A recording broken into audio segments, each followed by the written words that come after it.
Hello and welcome. My name is Allen Mendenhall. I am publisher and managing editor of Southern Literary Review, and I'm joined today by author Christy Alexander Hallberg, who has this beautiful brand new book, Searching for Jimmy Page, published by Livingston Press, which is not all that far from where I sit, actually. I am in Troy, Alabama. Christy, it's great to have you here. I'm excited about this interview and the opportunity to talk to you about this new book. Well, thank you for having me. I'm excited to talk to you. So first of all, why Jimmy Page? Why not Jimmy Buffett or Jimi Hendrix or somebody else? I mean, I know you've set the novel in 1988 roughly, and so there's that. But why Jimmy Page? Because I have been, I hate to use the word obsessed because so many people look at that, think of that in the pejorative, but I have been such a huge fan of Led Zeppelin and in particular Jimmy Page since I was 15 years old. So this novel, if I was ever meant to write one, this is the one I was meant to write, and he is the person I was meant to write about. Of neat and the setting. So North Carolina, Yep. London. How did that come about? How did the idea for those settings come about? Well, I'm from Greenville, North Carolina, in Pitt County, Do you and live there now, by the way? no, I Oh, teach at East Carolina University, which is okay. located there, but I teach online from my home outside Asheville. So Oh, okay. I'm on the other end of the state. But I was born and raised there, and I set the story or the part set in North Carolina there. Full River is the name of the town where Luna lives, but that's loosely based on the Greenville that I remember growing up in the 70s and 80s. So that's why that location. She had to go and try and find Jimmy Page, which meant she had to go to London. And I've made 4 pilgrimages there on my own, kind of doing the same sort of thing. Hmm. And actually did encounter him. I'll use that word instead of meet. I encountered him at a guitar contest Oh, in wow. 2005 and actually chased him down the hall at the Hammersmith Palais and kind of made him talk to me. Not my most dignified moment, but there you go. So Well, that's the connection to those locations. well, and so Luna, who is your protagonist, is on I guess, a paternity quest of sorts, and is trying to figure out, make sense of her mother's death. Tell us a little bit about this character and how you developed this character over time. My understanding is that it took you a while to write this book. It was one that you kind of put on the shelf for a while and came back to. Yes, I worked on this for about 15 years, I think, Wow. in total. It started out as my MFA creative thesis, and my mother died in 2003, and that just really knocked me off my pins for a number of years. We were very close, and I didn't have a lot of creative energy after that. I did finish my MFA and I finished the book, but I realized it needed more work, and I didn't have the strength to do it at that time. And then a few years later, I met my husband and just was enjoying kind of coming back alive and living. But then he got cancer and died in 2014. So I went back to art to try and heal, just as I had done before, and actually wrote a memoir. Kind of took it was about really my mother's death and my mother's death and my husband's death and my pilgrimage that I made to England after she died to try and meet Jimmy Page, because I needed to do something out of character to sort of Yeah. shape myself back into the land of the living. And I thought, he was such a constant in my life from the time I was 15, and a connection between my mother and my older brother Steve, who played drums in various rock bands in my hometown, and he idolized John Bonham from Led Zeppelin. So that's how I became acquainted with Led Zeppelin. So I was working on this memoir that was chronicling my history with Led Zeppelin and the two losses that I had suffered, and got finished and realized this is really not ready for prime time. It's really more of a grief therapy tool. So I thought, what do I do now? And I went back to the drawing board again and decided, it needs to be a novel. So I just kind of cherry picked various aspects of both incarnations of that book and then crafted out something new. And this is what I wound up with. That's such a powerful story. I mean, Mm. that's an intense, sort of an intense story. But I'm wondering, have you ever, is Jimmy Page still living? I don't even know the answer. Yes. Have you thought about mailing him a copy of the novel just to see what would happen? I don't know how you would do that or how you would figure out where he is, but that would be an interesting thing. Well, I could do like Luna and put it in an envelope and shove it underneath his gate at his house, but But do you have to know where his house is to do that? I do know where his house is. I've been to his house, not inside, but I've been there. I've been to all of the locations that Luna goes to in the book, Wow. and several that I don't bring up in the book. So I've definitely seen all of these locations in it, and they left an indelible impression on me, and I think really helped in crafting those parts of the novel. Of course, I've thought about trying to reach him and give him the book, but then I just think, well, what if he doesn't like it, or what if Yeah. that would just be crushing to me to think that he doesn't like it when it's such a love song to my mother, to him, into that wonderful connection that I feel. Well, So surely you don't like all of his songs, right? There got to be some out there you don't like, so you could say, I ain't saying. I'm kidding. I love his music. I think he is incredibly talented. I mean, he produced all of Led Zeppelin's albums. He Yeah. was this mastermind guitarist and founder of the band. So I have a lot of respect for him as an artist. Wow. That's really neat. And you talked about somewhere, maybe I read this in another interview, but you mentioned somewhere that the original version of the novel, or at least a version of the novel that was prior to the final version, had a lot of song lyrics in it. But Yeah. getting permissions, and I've had to go through and do permissions for other books that weren't works of fiction, and I know how grueling that process is and how just laborious it is. And you decided not to go through that process and to do your own thing with lyrics. Right. Well, I did try to get permission. I did submit all the forms and located the publishing company that was the appropriate one to query, and went through all that rigmarole. And to this day, I've not heard from them. So a few months back, I contacted my publisher and I said, well, I've still not heard anything and we're starting to move along here. And he said, take them out. And I thought, oh no, that's just going to kill the spirit of the book. I thought that was just going to be a terrible thing. But I found, and my publisher concurs, that it's a better book because of that. Because I had to do creative workarounds, get to the essence of the song and kind of suggest and work with images from songs. One song in particular, which is really important to the book, a song called Four Sticks off Led Zeppelin's fourth album. But I had to figure out other ways to allude to things so that I wasn't using the actual lyrics. Yeah, that's so neat.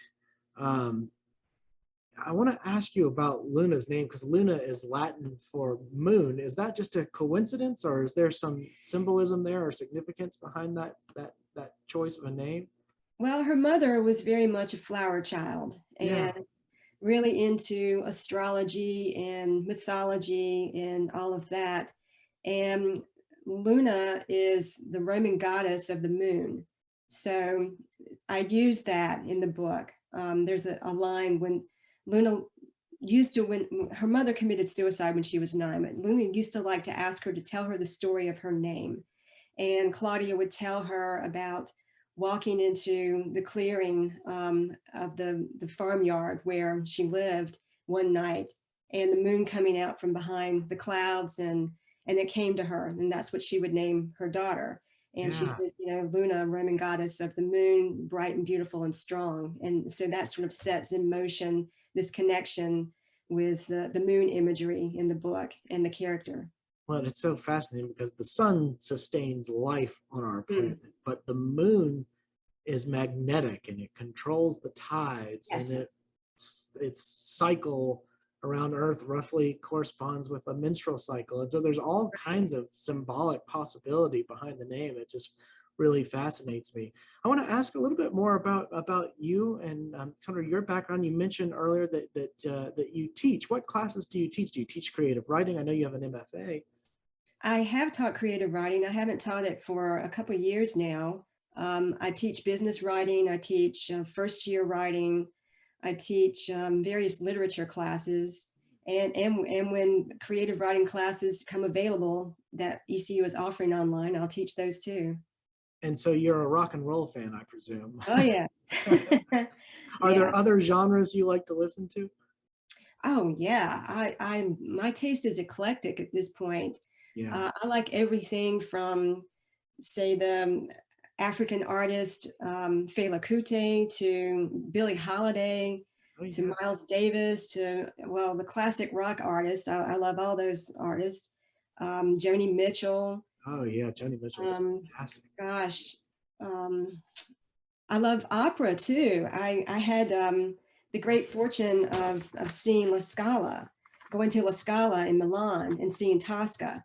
Wow. So yeah, I love all kinds of music. I love great country music. Loretta Lynn, Patsy Cline, Johnny Cash. You've got some good taste. You're right that you're right about an eclectic taste, but a very good eclecticism. Oh, thanks, thanks. um, yeah, it's funny. I actually went to an opera in Vienna when I was very young. I mean, not very young. Mm, I was 20 something, 21, and we did the basically what was the equivalent of a dollar seat where you had to yeah. stand, and it was a very long opera, and people were dropping like flies around me because they were fainting. It was hot and they were standing, and something about watching other people faint makes you want to faint too. And I was so afraid that I was going to pass out right there, and I was just holding on to the railing for dear life. Oh no.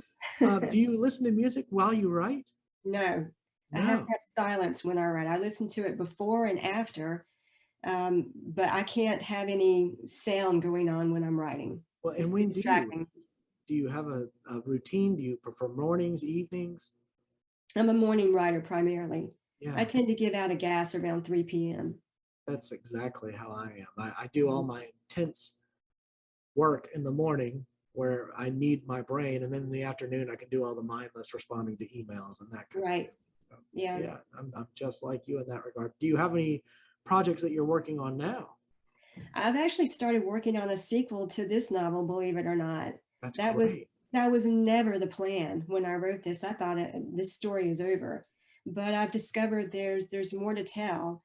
So I'm working on that. I'd also like to write a nonfiction book of reviews and essays on various rock novels. Say Oh, Jeff really? Jackson's Destroy All Monsters, I just love. Dana Spioti's Eat the Document, Jennifer Egan's A Visit from the Goon Squad. There's just this wonderful subgenre of great literary rock novels Oh, that I'd like to explore. I, I'm not aware of that. So that's kind of that's a new genre for me. I'm kind of fascinated. I'll have to look into that Yeah. and see. I mean, I know there clearly is that genre in film. You've got all Mhm. kinds of rock films, but I guess I should have guessed that there would be a rock genre in fiction as well, but I just wasn't aware of it. That's really interesting. Yes, there is. And I'm not talking fan fiction. I'm talking literary, really good Sure. work. Yeah. And so is the sequel going to be in that same genre for you, or will it sort of drift into a new area? Or have you I decided yet? I don't really know because I don't outline. When I were searching for Jimmy Page, I had a rough idea of what the first chapter would be, and I had the very last line. Okay. And so getting from point A to point Z was quite a journey. And I just relied on Luna to develop and the other characters as well to kind of steer me in the direction that I needed to go to get to that last line. Isn't it funny how that happens? It's like it's your mind, right? Hmm. But the faculties aren't entirely yours. The story happens to you as much as you are creating it. That's just a Oh, very yes. I felt like I was on that journey with Luna too. And then there were characters that popped up that I never planned. Peter, who becomes her close friend that she meets in London. I never planned him. He just showed up, and I thought, well, all right. I'll see Look what it you up can easily. do. You're making my job more difficult. Yeah, yeah. Did you ever have a character come to you in your sleep and you woke up and you had to like write down like, oh, I got this idea? Or when you're riding in the car and you get an idea and you're like, oh, I need to write this down before I forget it. Oh my goodness, yes. I I would drive to Greenville for faculty meetings and they would take an hour longer than they should have because I'd be pulling off, making notes in my phone because something had occurred to me that I thought I could work with later. Yeah, yeah. And did you ever like put some of those pieces aside? Like were there things you did not end up incorporating that maybe Yeah. you're saving for other projects? Yeah, the intention was not necessarily to save them for anything, but I just found that they weren't working in that book. And I don't like to just trash stuff. I keep outtakes files of Yeah, everything I work on so that if I look at it later and decide there's something that I can do with it, then there it's I've got it. yeah, absolutely.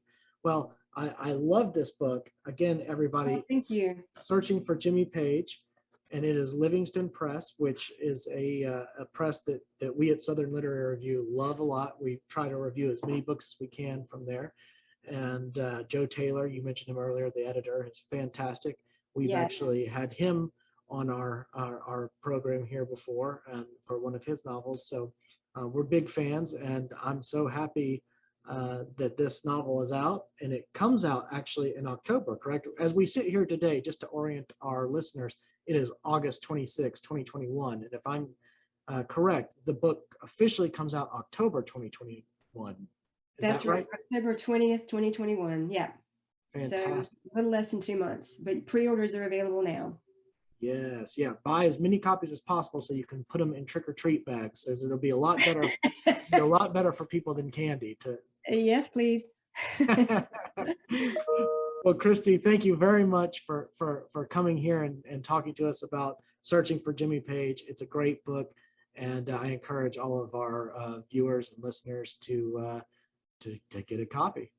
Thank you so much. I really enjoyed talking with you. Thank you.